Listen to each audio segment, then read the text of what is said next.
ስለ እስራኤል መሳፍንት የወጣ ሙሾ። ስለ እስራኤል መሳፍንት ሙሾ አውጣ፣ እንዲህም በል። እናትህ በአንበሶች መካከል እንዴት ያለች አንበሳ ነበረች! በደቦል አንበሶች መካከል ተጋደመች፣ ግልገሎቿንም በዚያ አሳደገች።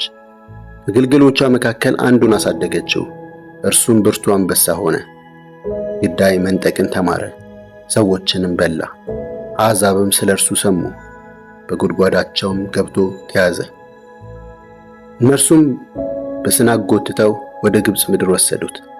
ተስፋው መጨናገፉን የጠበቀችውም አለመሳካቱን ባየች ጊዜ ከግልገሎቿ ሌላውን ወስዳ ብርቱ አንበሳ አድርጋ አሳደገችው። እርሱም በአንበሶች መካከል ተጎማለለ፣ እየበረታም ሄደ። ግዳይ መንጠቅን ተማረ፣ ሰዎችንም በላ። ምሽጎቻቸውን አወደመ፣ ከተሞቻቸውንም ባድማ አደረገ። ምድሪቷና በውስጡ ያሉት ሁሉ ከግሳቱ የተነሳ ተንቀጠቀጡ።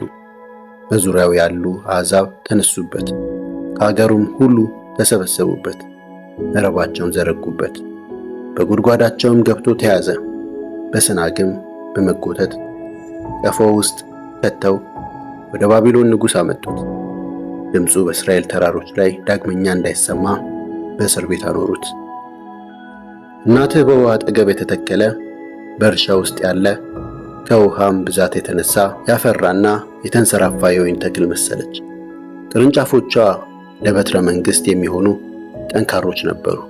ጥቅጥቅ ባሉ ቅጠሎች መካከል በቁመቷና በብዙ ቅርንጫፎቿ ዘለግ ብላ ጎልታ ትታይ ነበር። ነገር ግን በቁጣ ተነቀለች፣ ወደ ምድርም ተጣለች። የምሥራቅ ነፋስ አደረቃት፣ ፍሬዎቿንም አረገፈባት። ብርቱዎቹ ቅርንጫፎቿ ክው አሉ፣ እሳትም በላቸው። አሁን ውሃ በተጠማ ደረቅ ምድር በበረሃ ውስጥ ተተከለች። ከዋና ቅርንጫፎቿ ከአንዱ እሳት ወጣ፣ ፍሬዋንም በላ። በትረ መንግሥት የሚሆን አንድም ጠንካራ ቅርንጫፍ አልተረፈም። ይህ ሙሾ ነው፣ ለሐዘን እንጉርጉሮም ይሆናል። ስለ እስራኤል መሳፍንት የወጣ ሙሾ። ስለ እስራኤል መሳፍንት ሙሾ አውጣ፣ እንዲህም በል። እናትህ በአንበሶች መካከል እንዴት ያለች አንበሳ ነበረች!